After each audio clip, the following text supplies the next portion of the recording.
Yes, good morning, students. Now we shall go into next chapter. Has, have, got. This is the part of present perfect tense. Has, have, got. Has और have का ये second प्रयोग है, second use. जब भी हमारे sentence की शुरुआत हो, मेरे पास, इसकी इंग्लिश आई है, तुम्हारे पास,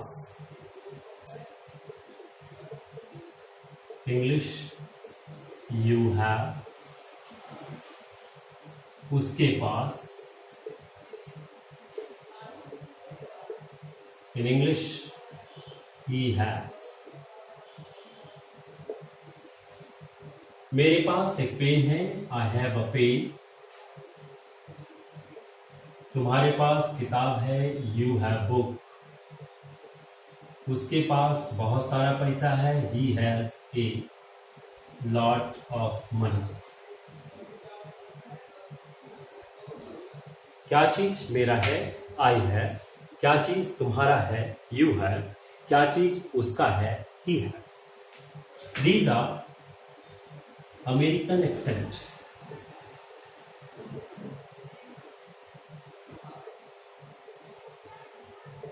If we use British accent, so British ने कहा has और have यदि यूज होगा तो आपको V3 मेंशन करना पड़ेगा, गॉट का प्रयोग करना है। तो ये गॉट जो है बना किससे है, गैट से। अब चूंकि हैज हैव है तो V3 गॉट का प्रयोग किया, जिसका अर्थ होता है प्राप्त करना या अर्जित करना। किसी भी ऑब्जेक्ट पर अधिकार।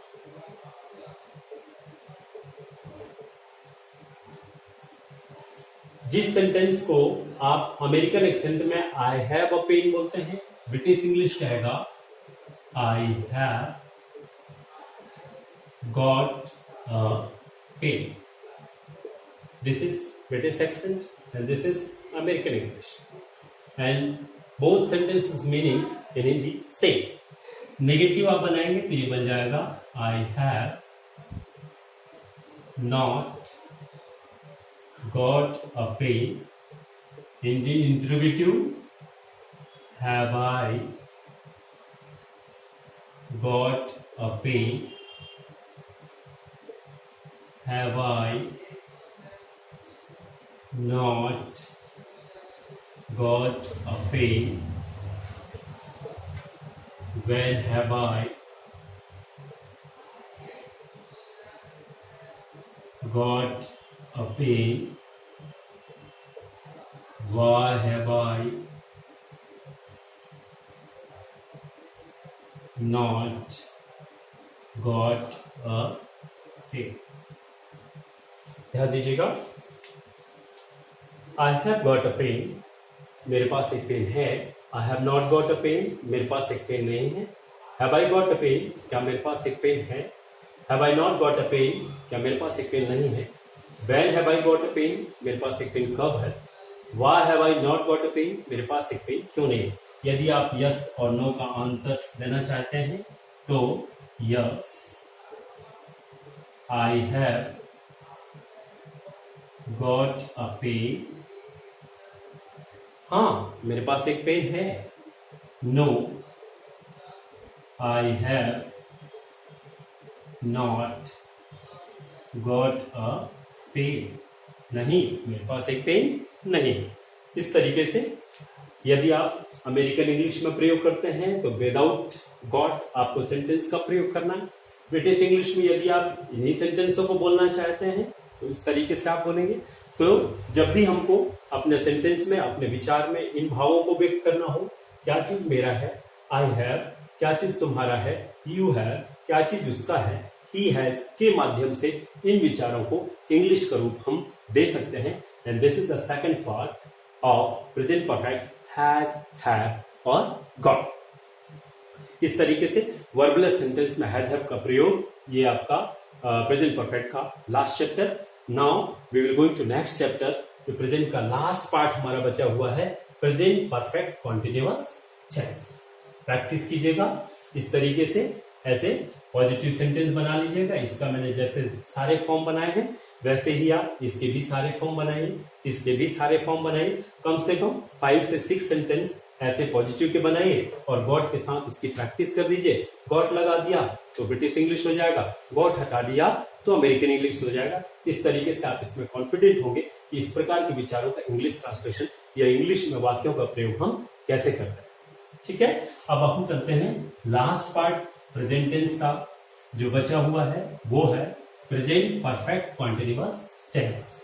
ऐसा कोई भी काम जो भूतकाल में शुरू हुआ हो और वर्तमान में लगातार चल रहा हो। परफेक्ट ने बताया पूरा हो गया है, परफेक्ट कॉन्टिन्यूअस बताता है लगातार चल रहा है। लास्ट पार्ट हमारा है प्रेजेंट परफेक्ट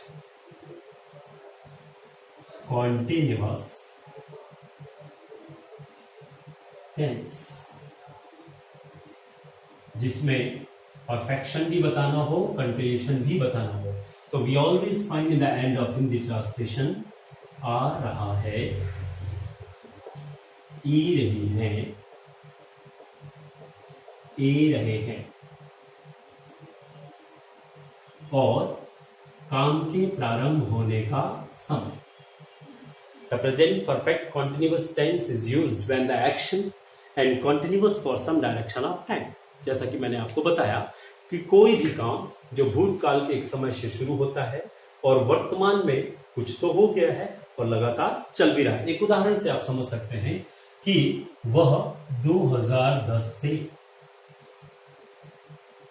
जबलपुर में रह रहा है। 2010 पास्ट का एक समय है, से काम चालू हुआ। 2020 तक वह जबलपुर में रह चुका है और अभी भी इसके लगातार रहने की प्रक्रिया जारी है। अब ऐसे विचार जिसमें परफेक्शन भी हो और कंटिन्यूएशन भी हो, तब इन दोनों टेंसों को जोड़ करके ऐसे विचारों का इंग्लिश ट्रांसलेशन किया जा सके। प्रेजेंट परफेक्ट कॉन्टिन्यूअस टेंस के अंतर्गत इन विचारों का इंग्लिश ट्रांसलेशन अपन कर सके। इसमें भी विशेष बात जो ध्यान देना है वो है हेल्पिंग वर्ब। कुछ अंश परफेक्ट का लेना है, कुछ अंश कॉन्टिन्यूअस का, तब जाकर के इन विचारों का इंग्लिश ट्रांसलेशन हो सकेगा। तो इसमें हैज और हैव परफेक्ट का helping verb plus being for all subject. Has लगाइए तो भी बीइंग, हैव लगाएंगे तो भी बीइंग। हैज कहां लगता है? प्रेजेंट परफेक्ट मैंने स्पष्ट कर दिया। यदि सब्जेक्ट ही, शी और सिंगल नेम आते हैं तो हैव चूज कीजिए, otherwise we choose only have for other subject. Third one, main verb V4 ing form, present participle form for all subject. तीसरा जो इंपॉर्टेंट पॉइंट है जो बाकी टेंसों में आपको नहीं फाइंड होता है वो है इस टेंस में काम के प्रारंभ होने का समय भी दिया होता है। ये समय हमारा दो प्रकार का होगा, या तो काम का प्रारंभ हमारा पॉइंट ऑफ टाइम से होगा या फिर काम का प्रारंभ हमारा पीरियड ऑफ टाइम से होगा।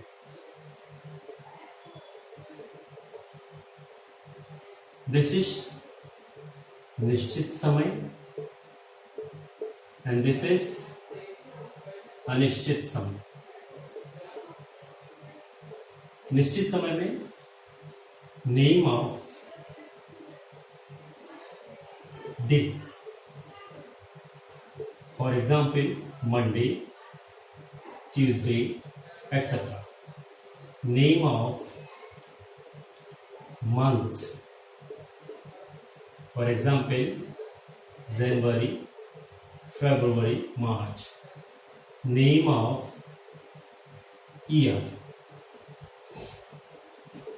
2011, 1996. Certain time 1 o'clock 2 o'clock, etc. Part of day, morning, evening, midnight, etc. Name of century,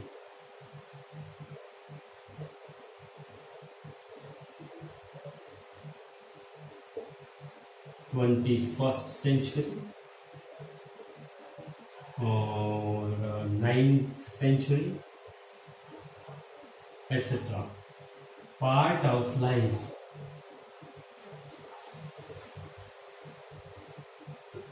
childhood, youth, young age, adulthood. These are point of time. Definitely we use preposition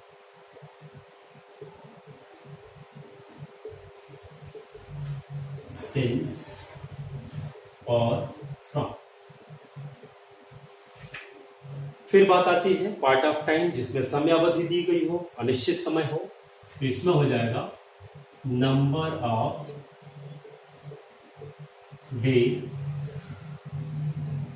1 day, 2 days, number of month, 1 month, 2 month, 3 month, number of year, 1 year, 2 year, 3 years. इसके बाद आते हैं अपन number of century,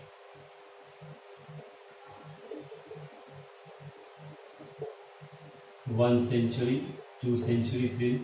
Number of hour,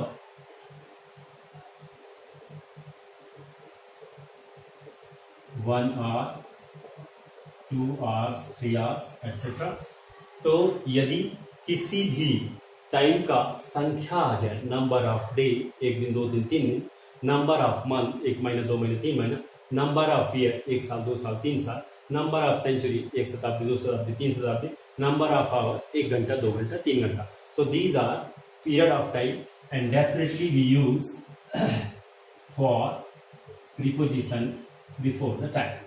For के लिए आपको ये time को ध्यान रखना है, since और from के लिए आपको इन टाइमों को ध्यान रखना है. तो टाइम जब भी आए तो टाइम से पहले पॉइंट ऑफ टाइम में आपको since from का प्रयोग करना है, पीरियड ऑफ टाइम में टाइम से पहले प्रीपोजिशन फॉर का प्रयोग करना है. इस टेबल का आपको विशेष ध्यान रखना है. ये प्रेजेंट परफेक्ट कॉन्टिन्यूअस में काम आने का है, पास्ट परफेक्ट कॉन्टिन्यूअस में और फ्यूचर परफेक्ट कॉन्टिन्यूअस में भी इसी टेबल का प्रयोग हमारे द्वारा किया जाएगा.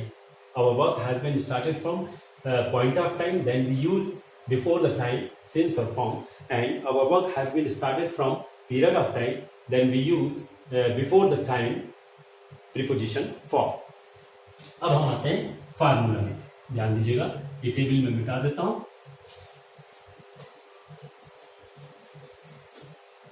हमारा पॉजिटिव का फार्मूला, पहले आप सब्जेक्ट लिखिएगा हैज और हैव, इसके बाद be, then before, object RP, time को ध्यान रखते हुए since, from, for, then last, time. हम 2 महीनों से स्कूल में अंग्रेजी सीख रहे हैं. ध्यान दीजिएगा, we, then we use have. We have been learning English in school. अभी टाइम क्या है? 2 महीना. नंबर ऑफ मंथ है, so we use preposition for period of time. So for 2 months.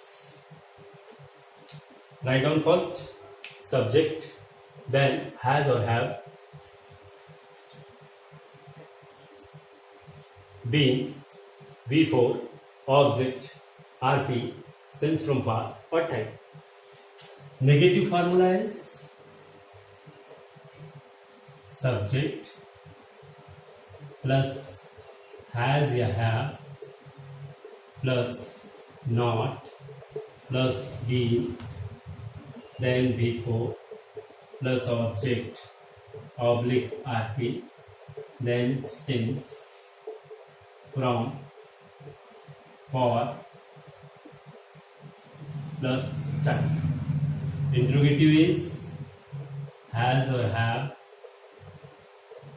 plus subject plus not plus been plus before object RP, same. Interrogative plus negative, has or have plus subject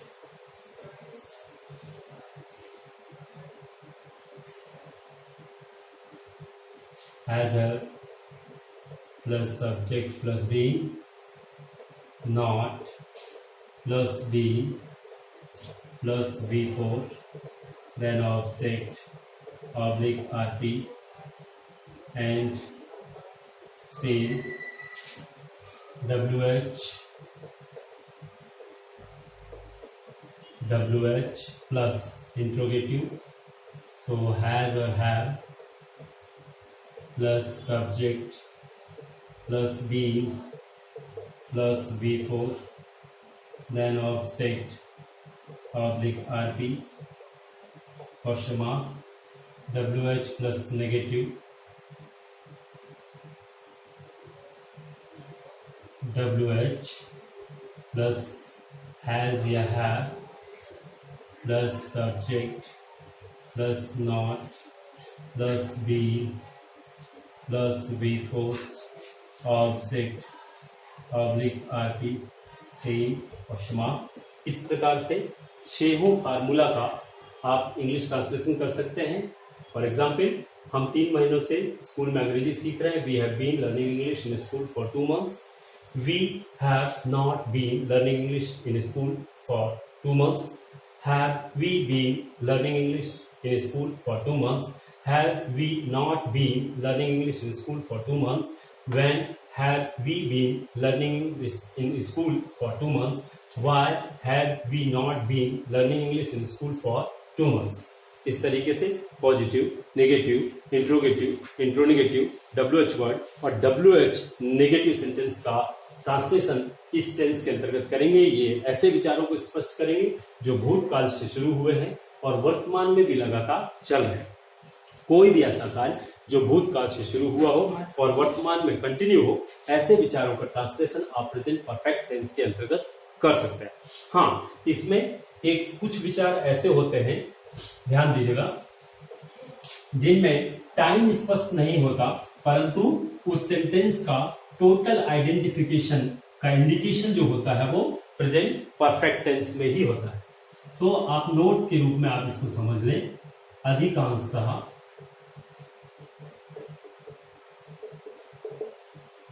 इस प्रकार के प्रश्न भी PPCT के अंतर्गत पूछे जाते हैं। कौन से प्रश्न होते हैं? फॉर एग्जाम्पल, वह कब से या कितनी देर से मैदान में खेल रहा है। ध्यान दीजिएगा, इसमें से भी आ गया, रहा रही रहे भी आ गया, बट इसमें जो प्रेजेंट परफेक्ट टेंस की इंपॉर्टेंट आइडेंटिफिकेशन टाइम, वो यहां कहीं भी मेंशन नहीं होता। तब बच्चे कंफ्यूज होते हैं कि आखिर इस विचार का ट्रांसलेशन हम प्रेजेंट कॉन्टिन्यूअस में करें या परफेक्ट कॉन्टिन्यूअस में करें। तो आपको मैं बता दूं कि यह जो प्रश्न है ये हर हालत में प्रेजेंट परफेक्ट कॉन्टिन्यूअस का है। इसकी वजह है क्योंकि इस प्रश्न से स्पष्ट हो रहा है, इस प्रश्न का रिक्वायरमेंट है उसी टाइम को गेट करना जिस टाइम की इस टेंस को जरूरत है। इसलिए ऐसे विचारों का ट्रांसलेशन या ऐसे प्रश्नों का ट्रांसलेशन अपन पीपीसीटी के अंतर्गत ही करेंगे। हाँ, इसमें जरूर यह है कि टाइम नहीं है, तो टाइम नहीं है का मतलब है कि इसमें सिंस, फ्रॉम, फॉर, प्रीपोजिशन प्रयोग नहीं होगा। बाकी इससे पहले के सारे प्रोसीजर अपन पीपीसीटी के ही अकॉर्डिंग ट्रांसलेशन शुरुआत करेंगे। ध्यान दीजिएगा, यह एक प्रश्न है। प्रश्न मैंने बताया दो प्रकार का, एक हेल्पिंग वर्ब क्वेश्चन, एक लॉन्ग आंसर टाइप क्वेश्चन है। लॉन्ग आंसर टाइप, ये हमारा जो क्वेश्चन है वो लॉन्ग आंसर है। क्यों? क्योंकि इसका रिक्वायरमेंट उस टाइम को गेट करना जिस टाइम की इस टेंस को जरूरत है। आप इसमें टाइम बताएंगे तभी इसका आंसर कंप्लीट होगा। तो ये हमारा कहलाएगा WH वर्ड सेंटेंस। क्या कहलाएगा हमारा ये? WH word sentence. जो फार्मूला फॉलो करेंगे वो हम करेंगे लॉन्ग आंसर टाइप क्वेश्चन का डबल इंटरोगेटिव सेंटेंस का फार्मूला। इसमें जो आया हुआ है कब से और कितनी देर से, ये हमारे WH वर्ड है। और इनके लिए इंग्लिश में आप लिख सकते हो हाउ लॉन्ग या फिर फ्रॉम व्हेन। ये आपका WH वर्ड यूज किया जाएगा सबसे पहले while translate into English, Hindi to English. तो सबसे पहले आप WH वर्ड लिखिए। तो यहां अपन ने लिखा हाउ लॉन्ग, फिर हैज और हैव, तो कौन है? मेल पर्सन है, हैज लगेगा।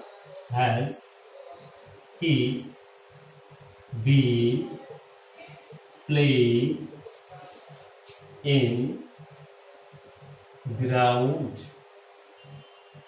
और question mark V4। Remaining portion के बाद हमको सिंस, फ्रॉम, फॉर और टाइम लिखना था, जो इसमें है ही नहीं, तो सिंस, फ्रॉम, फॉर, टाइम की जरूरत इसमें नहीं है। हाँ, जब आप इस प्रश्न का उत्तर दोगे तो ये हो जाएगा, ये तो क्वेश्चन का ट्रांसलेशन हुआ, इसका आंसर हो जाएगा ही हैज बीन, टाइम आप अपने अनुसार दे सकते हैं, प्लेइंग क्रिकेट इन ग्राउंड या playing in ground for 2 hours। ये आपका आंसर हो गया। तो चूंकि आंसर में इस टाइम की, इस रिक्वायरमेंट की पूर्ति हो जा रही, इस रिक्वायरमेंट की भरपाई हो जा रही, इसलिए इस प्रकार के क्वेश्चनों का ट्रांसलेशन भी हम पीपीसीटी के अंतर्गत ही करते हैं। बहुत प्रकार के क्वेश्चंस हैं जो जिनका सामना हमें सुबह से लेकर के रात तक या विभिन्न प्रकार के सिचुएशनों में। आप कब से ब्रिटिश स्कूल में अंग्रेजी सीख रहे हैं, वह कब से गाना गा रही है, तुम कब से अनूपपुर में रह रहे हो, वह कब से अंग्रेजी सीख रहा है, तुम कब से स्टेज में गाना गा रही हो, और नरेंद्र मोदी कब से भारत के प्रधानमंत्री रह रहे हैं या कितनी